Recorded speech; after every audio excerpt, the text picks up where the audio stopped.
Hi అందరికీ. ఈరోజు చూపిస్తున్న రెసిపీ డ్రై ఫ్రూట్స్ స్మూతీ చూపిస్తున్నాను. ముందుగా ఒక గిన్నె తీసుకొని దాంట్లో బాదం పప్పు, జీడిపప్పు, ఖర్జూరం, కిస్మిస్, ఎండు ఖర్జూరం,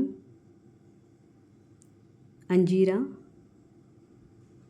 పిస్తా పప్పు, పుచ్చగింజలు, సన్ఫ్లవర్ సీడ్స్, అవిసె గింజలు, నువ్వులు, చియా సీడ్స్, పూల్ మక్కన వేసుకొని వాటర్ వేసుకొని ఒకసారి క్లీన్ చేసేసుకొని మళ్ళీ వాటర్ వేసుకొని ఆ నైట్ అంతా నానబెట్టుకోండి.